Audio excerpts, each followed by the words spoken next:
Hey, I'm Noam Weissman, and you're listening to Unpacking Israeli History, the podcast that takes a deep dive into some of the most intense, historically fascinating, and often misunderstood events and stories linked to Israeli history. This season of Unpacking Israeli History is generously sponsored by Marcy and Andrew Spitzer, and this episode is generously sponsored by Barbara Summer and Alan Fisher. Before we start, and I normally say this at the end of the episode, I want to hear your thoughts, your ruminations, your reflections on this podcast, on this season, on this episode. So make sure to email me at noam@jewishnunpack.com. Okay, yalla, let's do this. אנו מכריזים בזאת על הקמת מדינה יהודית בארץ ישראל. היא מדינת ישראל. We, the people of Israel, are prepared and anxious to meet the representatives of our neighbors without any preconditions.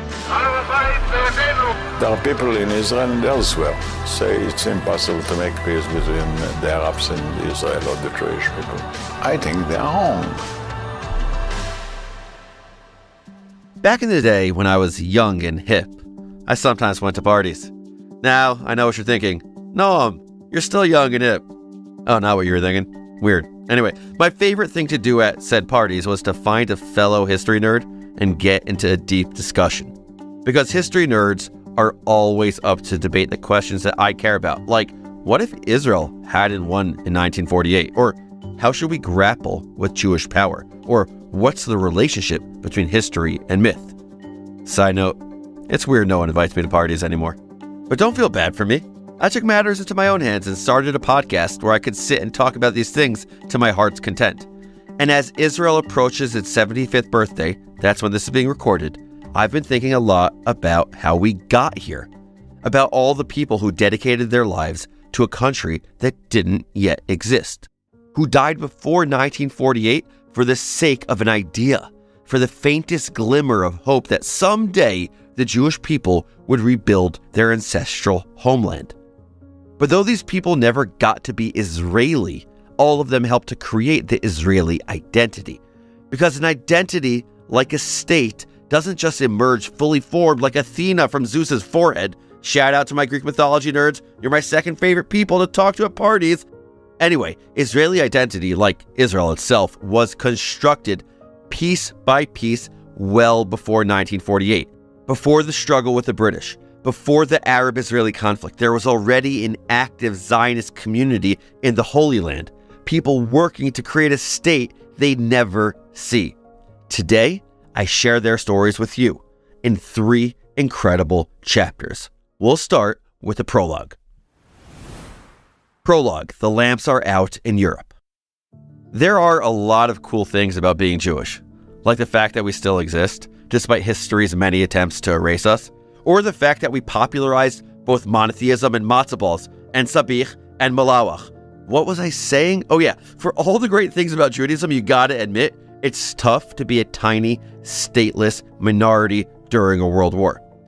We don't talk a whole lot about World War I in this podcast. Understandably, it tends to get eclipsed by its bloodier, younger sibling, aka World War II. But that's kind of unfair, because before World War II, World War I was called the Great War. It was the big deal. Kind of like how Ramon Martinez felt when everyone started talking about his little brother Pedro. Yep, my baseball references stop at like 1998. I got nothing after that. But I'd argue that modern Israeli identity began to crystallize and solidify during World War I, even though there was no Israel. Let me explain. World War I shook up the entire world. On one side, you had the Central Powers, Germany, Turkey, and Austria-Hungary, 3 empires controlling a ridiculous amount of territory.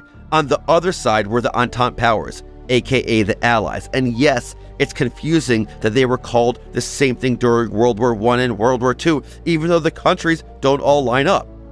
These were France, Great Britain, Russia, Italy, Japan, and towards the end of the war, the United States. Now, we know how the war ends. The Central Powers lose, their empires crumble, the stage is set for the next World War. But back in the summer of 1914, no one knew what was going to happen. And so the global Jewish community, including the Yishuv, the Jewish community of pre-state Palestine, had a tough decision to make. Who do you fight for if you're a tiny stateless minority dispersed all over the world? Not to mention that Palestine was under Ottoman control, but the Ottoman Empire was dying, and the Zionist community was asking itself, would the war finally finish off the crumbling empire, which was rocking it out since 1299? Or would the Ottomans somehow pull off a miracle and restore their former glory? This is the calculus of the stateless and the dispossessed. Who do you root for when your hope for a homeland hinges on the whims of greater powers? Well, depends who you ask. Chapter 1 of Mules and Men.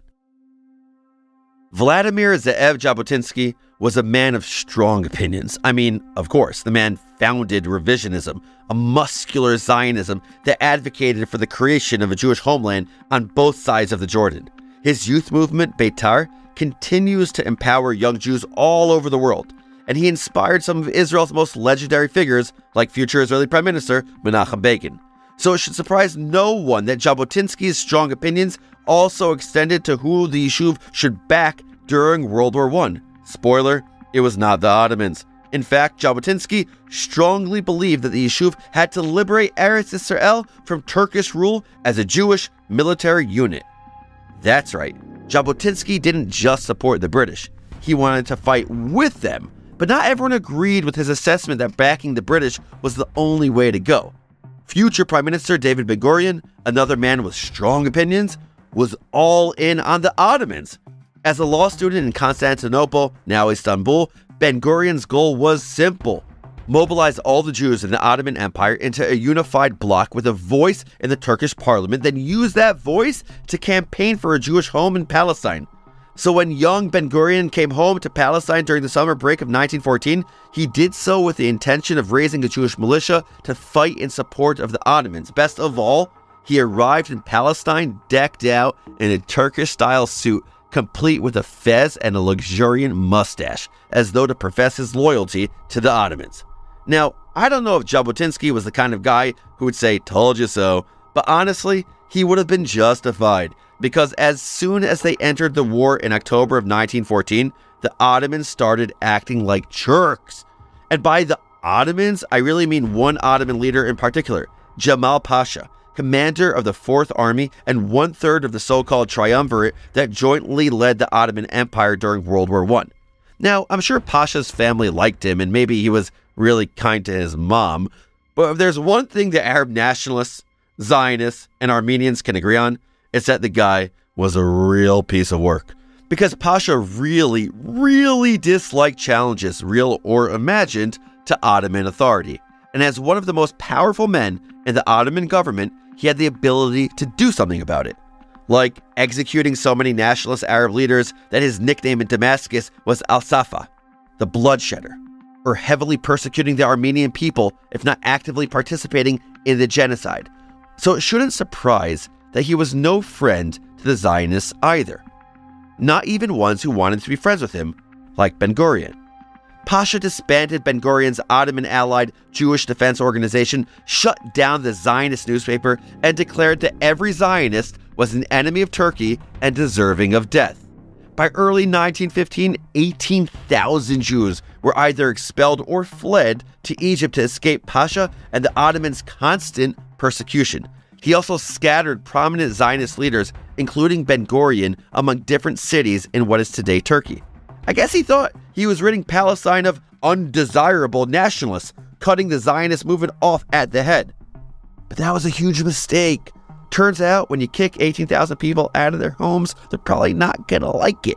That goes double if you expel them during wartime and mistreat their families back home. In fact, one or two might even get together, approach your enemy, and volunteer their services in the war against you. Instead of dispersing the Jews, in the end, Pasha unwittingly created the first Jewish army in nearly 1,800 years. Oops. Now back to Jabotinsky, who, remember, did not trust the Ottomans. There are different accounts of how Jabotinsky wound up in Egypt in 1915. Some claim he was there as a journalist covering the war. Others say he was among those deported by Pasha. Honestly, it doesn't matter why he was there, only that he was. Because it was in Egypt that the fiery journalist met the coolest guy you might not know so much about or maybe even heard of, Josef Trumpeldor. Where do I even start describing this guy? By birth, he was Russian. By heritage, he was a Jew. By profession, he was a soldier, a highly decorated veteran of the Russo-Japanese War, and the second Jew ever to be appointed as an officer in the Russian army. But in his soul, he was a Zionist and a freaking legend. Let me be clear. Trumpeldor wasn't the kind of guy who sat around thinking, gosh, I sure wish there were a Jewish state. No, he was the kind of guy who established a thriving Zionist group while held hostage in a Japanese POW camp. All of the Russian Jewish soldiers in the camp were welcome to join. There must have been a bunch of takers because Trumpeldor's group ran a school, library, theater group, and weekly Hebrew and Yiddish language newspaper in a Japanese POW camp in the early 1900s. Oh, and he did all this with just one arm. But Trumpeldor wasn't going to let something as silly as an amputated limb get him down. I still have another arm to give, he reportedly shrugged. And by the way, on top of all his other talents, the man was also ridiculously handsome. We've linked a picture in the show notes. In short, he had all the makings of a Zionist hero. He and Jabotinsky bonded immediately. Within a matter of days, they'd gathered several prominent members of the Jewish community to vote on whether they should offer their services to the British. The answer was yes. 2 weeks later, Jabotinsky met with the British commander in Egypt to see if he'd be open to establishing a Jewish unit. And though the British had a rule against allowing foreigners to fight, they were able to accept a small volunteer force to transport weapons and supplies on muleback. Now, some of the prospective fighters were pretty insulted by this. They wanted to fight for Eretz Israel, not to act as glorified schleppers, but Trumpeldor shut it down. We've got to smash the Turk, he said. Any front leads to Zion. The speech worked. By the end of March, more than 500 had volunteered, and the Zion Mule Corps was going to war. It didn't matter that the Mule Corps weren't technically fighters, or that they were a part of another nation's army. Because for the first time since the Bar Kokhba rebellion in the 2nd century CE, which is its own amazing story that you need to read about, Jewish soldiers gathered under a Jewish flag in the name of a Jewish cause. Jews wore military badges emblazoned with the Star of David and took orders in Hebrew and sang Hatikva as they left for the front. And for the first time in 1800 years, Jews reminded the world that they were still the sons and daughters of Maccabees. From April 1915 to January 1916, the Zion Mule Corps assisted the Allied forces' attempt to invade Turkey. And though the campaign failed, the Corps established a reputation for bravery, even heroism. One British officer commented that, quote, "These brave lads most competently unloaded the boats and handled the mules whilst shells were bursting in close proximity to them, nor were they in any way discouraged, walking over dead bodies while the bullets flew around them." Okay, that was the most ridiculous British accent of all time, but nothing I could do about it. Josef Trumpeldor was shot in the shoulder, a wound he predictably shrugged off. The Zion Mule Corps was disbanded in 1916, but the Corps' legacy survives to this day.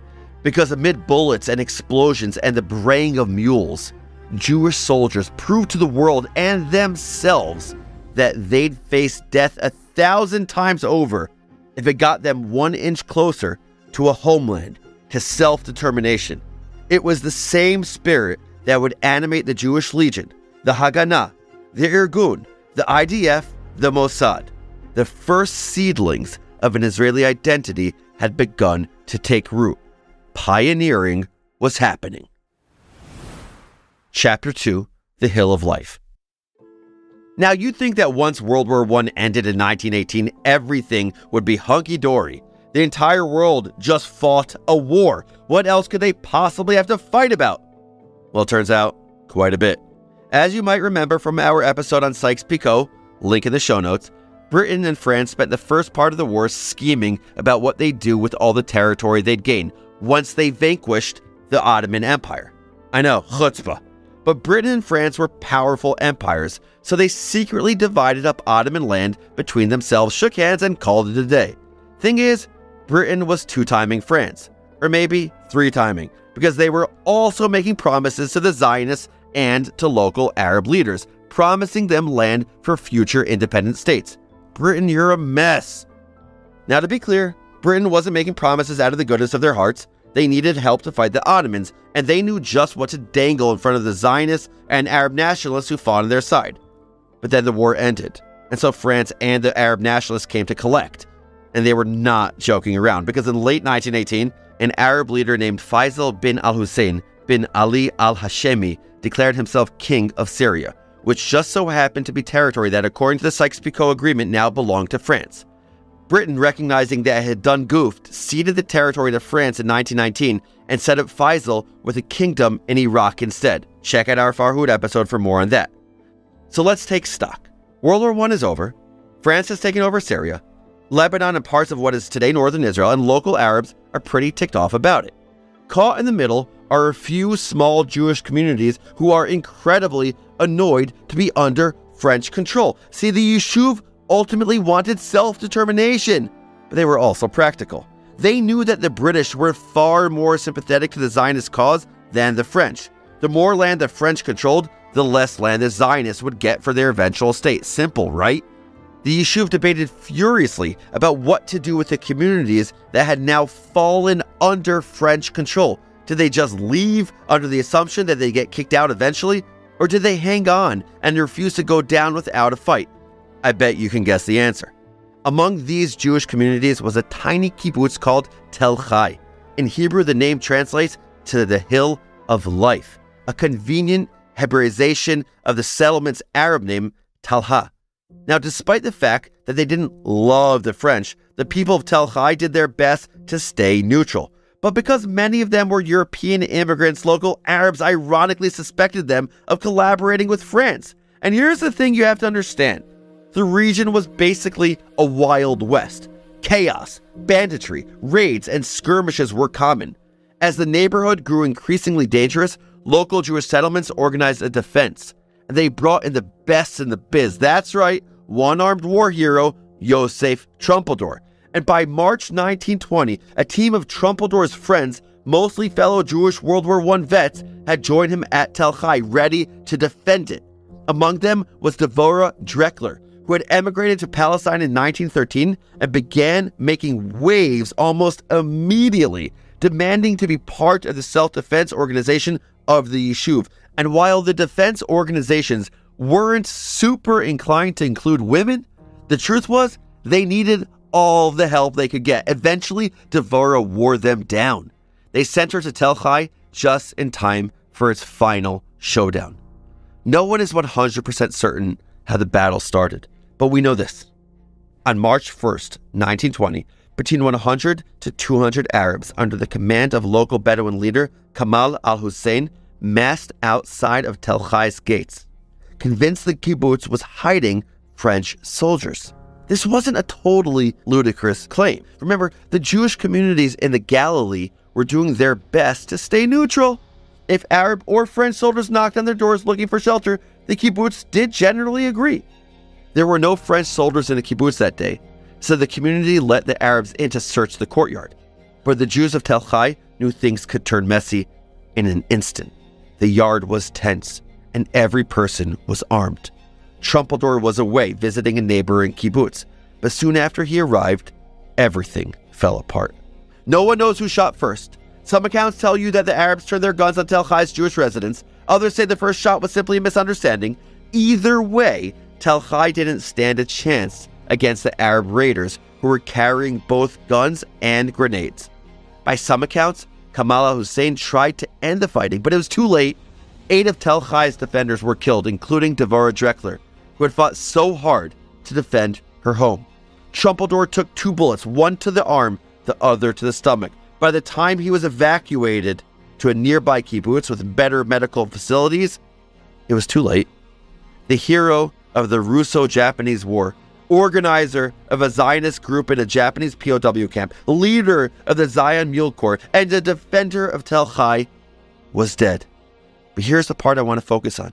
The doctor who evacuated him claimed that Trumpeldor left him with a message. Tov lamut ba'ad artsenu. It's good to die for our country. A Hebrew version of the Roman poet Horace's line, Dulce et decorum est pro patria mori. Pretty good last words, right? Already in the days after the Battle of Tel Chai, every Zionist in the region was repeating the story. Because it's a good story. I mean, how else would you want a brave but doomed last stand to end? But some skeptics claim that this may be too good to be true, that a man shot in the stomach dying for hours was a lot more likely to swear in his mother tongue. Is it possible that the doctor misheard a Russian curse and spun it into a noble tale? Maybe, I don't know. Because Trumpeldor and Dreckler and the other 6 Jews who died defending Tel Chai was a hero. But he was also a person, a 40-year-old who should have lived to see the birth of his country. If I were him, I'd be pretty salty about dying without getting to see the end result of all my fighting, you know? And so my instinct, though this could totally be a projection, is that his last words were something I can't say on this family-friendly podcast. But either way, Tov Lamut Ba'aretzenu was the idea. It was the line. Because the entire generation of young Zionists who came of age before 1948 needed a hero to look up to. And so Zionist leaders made sure that Tel Chai wasn't just a sad story. 3 years after Trumpeldor's death, his old friend Jabotinsky established a Zionist youth group named Beitar, after 2 Jewish legends. Beitar was where Bar Kokhba's men made their last stand against the Roman Empire, but it was also a Hebrew acronym, Brit Yosef Trumpeldor, the Covenant of Trumpeldor, a legend that would inspire and empower young Zionists for generations to come, to pioneer, to build. In 1949, Israel established a new community on the site of Al-Khalisa, an Arab town whose residents fled during the 1948 war. The Israelis named their new town Kiryat Yosef, Yosef's town, after the man who refused to leave the Galilee. A year later, the name was changed to Kiryat Shmona, the town of the 8, to remember all 8 of Tel Chai's defenders, a Zionist legend embedded into the very landscape. Because land is central to so much of the Zionist project, caring for it, defending it, refusing to leave it. And that brings me to our final story for today, about a family who used their love and knowledge of the land of Israel to help liberate their homeland from their enemy. Chapter 3, The Spy Master. You know the expression, not all heroes wear capes? Well, not all heroes carry guns. Some heroes are bookish agronomists. Nerd corner alert, if you're like me, you've never heard this word. But I'll save you the Google search. Agronomy is the science of soil management and crop production.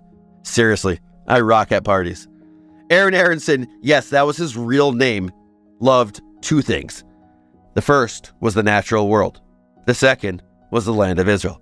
He'd come to what was then called Palestine with his parents as a 6-year-old, and by 30, he was the world's most well-known agronomist, which I realize is not saying much. Maybe there were like 40 of them. But trust me, he was an absolute rock star in his field. His profession turned out to be excellent cover for his extracurricular activity of choice, espionage. See, Aronson had come of age in a region controlled by a dying empire. Yup, I'm talking about our old friends, the Ottomans. And just like Jabotinsky, he was, shall we say, not a fan. So when Jamal Pasha, that Jamal Pasha, approached him for help, Aronson was thrilled. Okay, let me back up. Because if you've been paying attention, you're like, wait, where are we? So here's the deal. As if a world war weren't enough, in the spring of 1915, Palestine was hit by a plague of locusts. Yes, a literal plague of locusts, Exodus style. Pasha, keenly aware that the locusts would devastate his army's food stores if left unchecked, asked Aronson for help controlling the pests. And when I say ask for help, I mean bullied and threatened. Seriously, his way of approaching Aronson was to ask, what would you say if I ordered you to be hanged? What a guy, Jamal Pasha, what a guy. Too bad he's not around to grab a beer. But Aronson wasn't cowed. The weight of my body would break the tree, and the noise would be heard in America, he replied. What a boss answer. Now, I don't know what Pasha said in response, but the meeting ended with Aronson agreeing to help. Traveling Palestine collecting information under the guise of helping the Ottomans? Could there be a better cover story for collecting information on the Ottoman army? All Aronson needed now was a way to offer his services to the British. But Aronson didn't do this alone. He looped in his brother Alexander, his sister Sarah and Rivka, and his friends Joseph Lishansky and Avshalom Feinberg. Because no story is complete without a love triangle, Avshalom and Sarah are thought to have been romantically involved. Though by the start of World War I, Sarah was unhappily married to someone else, and Avshalom was engaged to her sister Rivka. Okay, this is not meant to be a soap opera, and none of them are here to defend themselves, so let's move on. But Sarah's marriage proved an important catalyst for the nascent spy ring, because she followed her husband to Istanbul, and it was on her way back to Palestine that she witnessed firsthand the Armenian genocide. Now here's a quick version of this tragic event. Between spring of 1915 and the fall of 1916, the Ottomans deported, persecuted, and massacred hundreds of thousands of Armenian Christians. They justified the genocide by claiming that otherwise the Armenian community would join the Allies. Yet, like I said at the beginning, world wars, not a great time for tiny, stateless minorities. Now, for most of the Yishuv, the message of the Armenian genocide was clear. Don't support our enemies or we'll kill you. Pasha made the connection explicit, threatening as early as December of 1916 to make Palestine a second Armenia if the Zionists continued, Zionisming. Obviously, the World Zionist Organization remained neutral in World War I, afraid of ticking off the Ottomans and further endangering the Yishuv. But Sarah's experience both traumatized and emboldened her. The atrocities that she witnessed, her account is linked in the show notes, made her even more determined to fight the Ottomans with every method at her disposal. So she joined her brother's spy ring, Nili, an acronym for Netzach Yisrael Lo Yishaker, or the eternity of Israel will not lie. In other words, the Jewish people are forever, man. Pretty dope name for a ring of spies. Now you might be wondering, what kind of information could an agronomist possibly pass to an imperial army? Well, Aaron suggested a new route for invading Palestine, one that actually worked. Perhaps most importantly, Aaron insisted that the Sinai Desert sat on top of a vast reserve of water. Turns out he was right, saving the Brits the effort and expense of drawing water in Egypt and transporting it to Palestine via train. But Aaron wasn't the only impressive member of Nili. Sarah more or less ran the spy ring, handling its 40 agents, coordinating its activities in Palestine and Lebanon, managing the finances, and decoding and encoding the information that would eventually pass to the Brits via carrier pigeon. She refused to leave Palestine even after British intelligence warned her that the Ottomans were on her trail. The Ottomans came for Sarah in the autumn of 1917, but she refused to tell them anything. Even after they tortured her father in front of her, even after they whipped her body and burned her skin and crushed her fingers. After days of torture, the only thing she had to say to her interrogators was that she had worked alone and that she couldn't wait to see the downfall of the Ottoman Empire. But Sarah didn't live to see the Ottomans defeat, because after 4 days of torture, they decided to take her to Damascus, where the professionals would make her talk. Terrified she'd break under brutal torture, Sarah asked her captors if she could return home to change her blood-stained clothes. For some reason that I genuinely don't understand, they said yes. But she didn't change her clothes. She wrote a note, then slipped her gun out of its hiding place and shot herself in the mouth. But the bullet missed her brain, and she suffered greatly during the last few days of her life. She left behind an almost mythical legacy. In her suicide note, she asked whoever was reading to describe all our suffering to those who shall come after we have passed away, and tell them about our martyrdom, and let them know that Sarah has asked that each drop of blood be avenged. Which is exactly what happened. By 1935, Sarah's house became a pilgrimage site, and she became known as Hero of Nili. And her sacrifice, while messier than Trumpeldor's, became just as important to the generations of Zionists who came after her. Regardless of what you think about her actions, she pioneered, she built, she cultivated.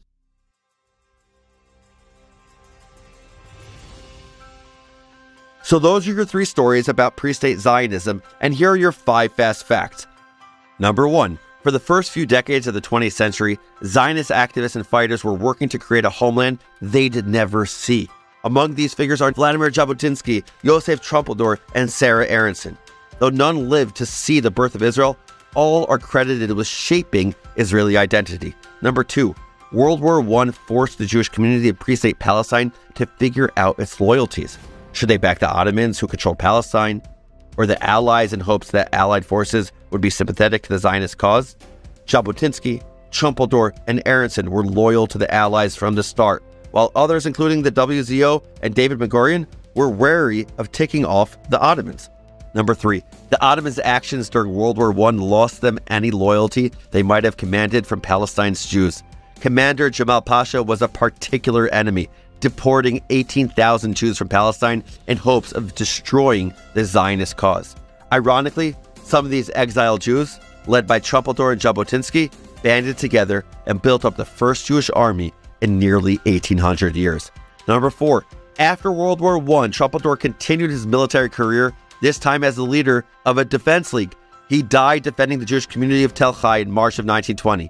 Legend has it that his last words were, "It's good to die for one's country." In Hebrew, Tov lamut ba'ad artzenu.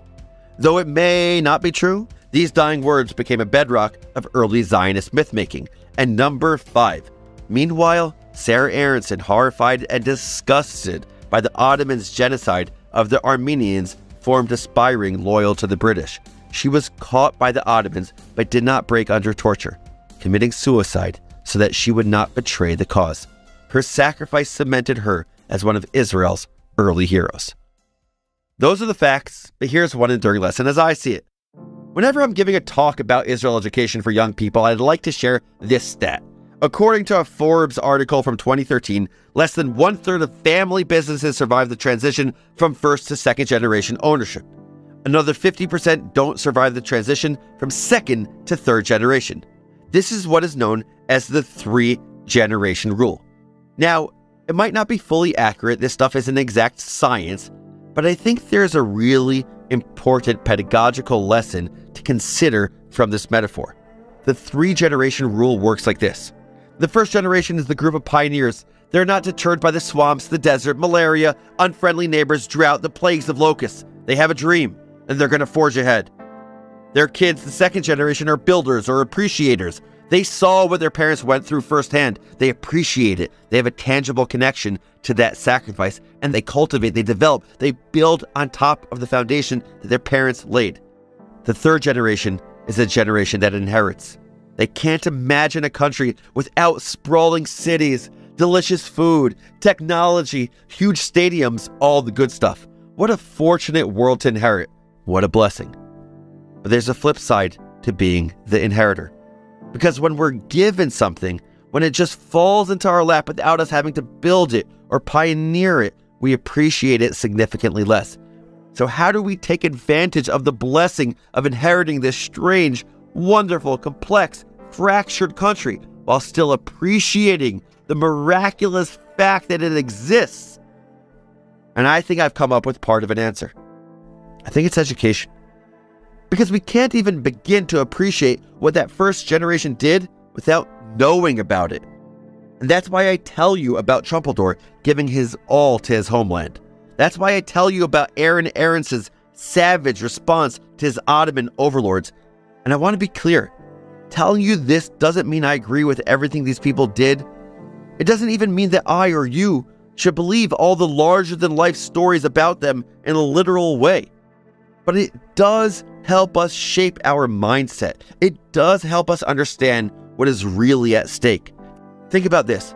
What powered Jabotinsky as he traveled the world advocating for the Zionist cause? What allowed Trumpeldor to dedicate himself to defending the Jewish people when he could have been doing literally anything else? What helped Sarah Aronson withstand days of torture? It was nothing more than a story, a 4,000-year epic about the Jewish people returning to their homeland after millennia. A story about a future free of foreign rule. A story about the restoration of the Jewish homeland, and with it, Jewish agency and pride. Because when you're hurt and hungry and afraid, you need to believe that all your sacrifice will pay off. And so you tell a story that powers your conviction, inspires you, that reminds you why you're suffering and fighting. That's why we tell and retell these stories, because it's so easy to make a story into a myth. Flat, simple, straightforward. There's something so appealing about a one-dimensional story. It's easy. It leaves no room for doubt, because the moment a story becomes complicated, it loses some of its power. Think about it. What's more inspiring to a scrappy, outnumbered, outgunned army full of teenagers? Are they going to tell themselves the story of a one-armed war hero who died proudly for his country? Or are they going to imagine the war hero, gunshot, cursing saltily in Russian, all dignity and nobility gone? I'm not here to poo-poo the stories we tell ourselves. I'm just asking us, all of us, to step back and think about them and understand what purpose they serve. Because I think our heroes deserve to be more than symbols or stories. I think they deserve to be humans, with all the messy, ridiculous complications that entails. I think when we tell his story, Jabotinsky deserves the right to be petty and say, "I told you so," to those who cautioned against backing the British. I think when we talk about Trumpeldor, we should allow him to shout as many curses as he needed to as the doctors tried and failed to save him. I think when we tell our kids about Sarah Aronson, we can be honest that she was scared, that she might even have had moments of doubt as she watched the Ottomans torture her family. Acknowledging their humanity doesn't make them less heroic, it makes them more real. And that's why we need to say their names: Jabotinsky, Trumpeldor, Aronson, because at the end of the day, inheriting may be easy, but we need to remember Zionism is not a trust fund. It's a call to action. So whose stories will we tell as we're staring down our responsibility as Jews? Thank you all for listening. Now it's time for the final segment, Israel Nerd Talk, where we highlight one of you, our amazing listeners. This week, meet Z-Flam, who left this review on Apple Podcasts. Z-Flam wrote, "Don't let this one pass you by. It's a gem. Israel education can be so polarizing and fabricated in the political modern world. But here you get just the facts and the real story with a nuanced perspective. Would recommend for all ages and backgrounds. Z-Flam, thanks for this. Concise, clear, and really appreciates what we're trying to do. But mostly, I like that your name is Z-Flam, so I'm going to keep saying it. Thank you, Z-Flam, for this review. If you listening haven't yet left a review, be like Z-Flam. Review us on Apple Podcasts and or write in. Send me a message at noam@jewishunpacked.com.